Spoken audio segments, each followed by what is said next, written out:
The Murray-Darling Basin Authority will soon reveal its latest plan for the river system, and there are signs it could be as controversial as the first.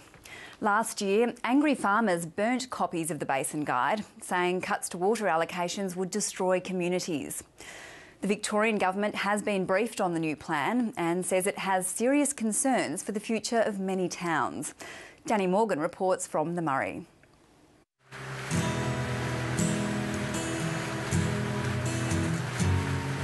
It's become a rare sight. The Murray River has been transformed by the heavy rain that has doused eastern Australia since late last year. The birds are back in their droves and the ailing red gums are enjoying a life-saving drink.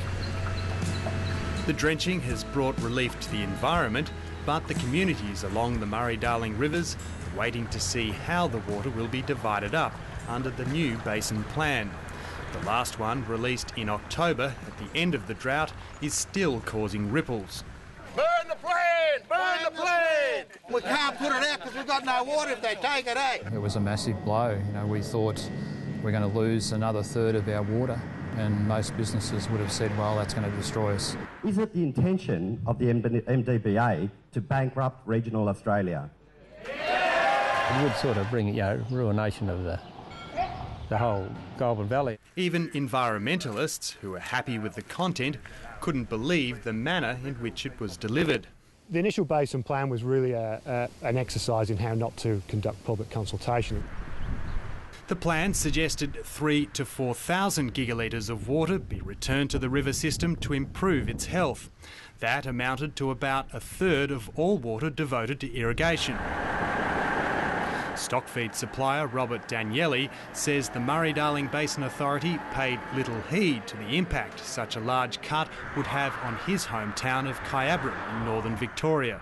Kai is highly dependent on agriculture, whether it's orchardists or whether it's dairy farming. We've got a large number of agricultural related industries. We've got huge accounting firms that are linked to farming. So it would be very devastating to our town. You've done absolutely no good whatever.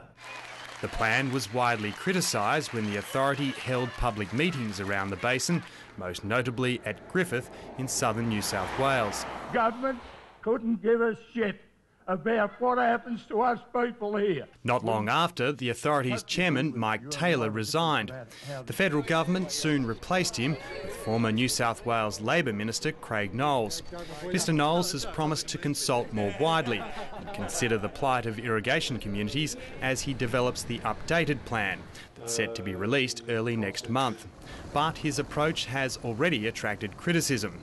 Several members of the Australian Academy of Science have questioned the scientific rigour behind the plan, and green groups say they've been frozen out. So I think the environment movement is, or has been, quite distressed that he seems to be spending a lot of time talking to irrigation interests and very little time talking to the environment. The authority faces a difficult balancing act. It's already experienced the political fallout of proposing cuts to irrigators, yet it's required by law to restore and protect sites like this, the Barmah National Park near Echuca, part of Australia's largest red gum forest. In the long term, environmentalists like Nick Roberts believe 4,000 gigalitres is the minimum amount of water needed to ensure the river system remains healthy.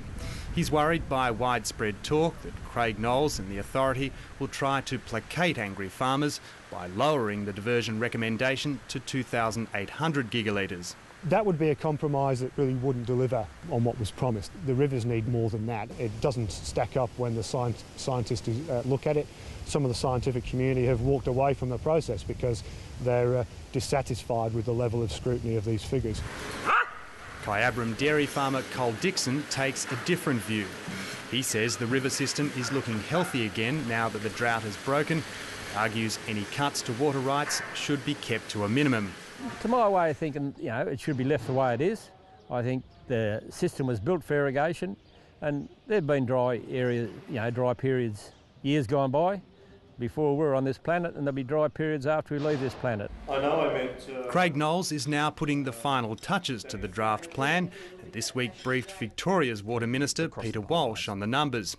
Mr Walsh won't reveal details of the conversation, but it seems he didn't like what he heard. My concerns are around the numbers, that they're still going to be fairly large numbers. There'll still be water taken out of economic activity. There'll be water taken away from producing food and fibre. So I have concerns about what that is going to do to the communities that I represent and my colleagues represent. But the numbers aren't set in stone just yet.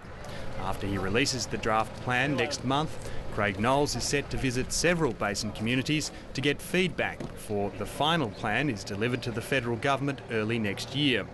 There had been speculation those consultations would be invitation only, but it now appears the authority will again hold open public meetings. There has been mixed messages out of the authority as to how consultation was going to take place. He has given me an assurance there will be public meetings. I think that is an imperative, that when you make change like this, whoever you are, whichever government you are, you need to front up and talk to the people. That's what it deserves, you bunch of wankers. Given the impact of protests last time, when Mr Knowles does front up, he's sure to get plenty of advice. I just hardly hope that he just thinks of the social and economic of the Goulburn Valley and the Murray Valley and the irrigation systems that have been, held the country in good stead for a long time.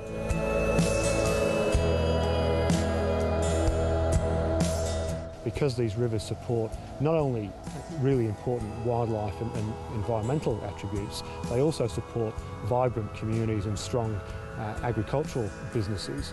We need to make sure that this plan delivers so that all that can survive into the future, because there is no future farming a dead river.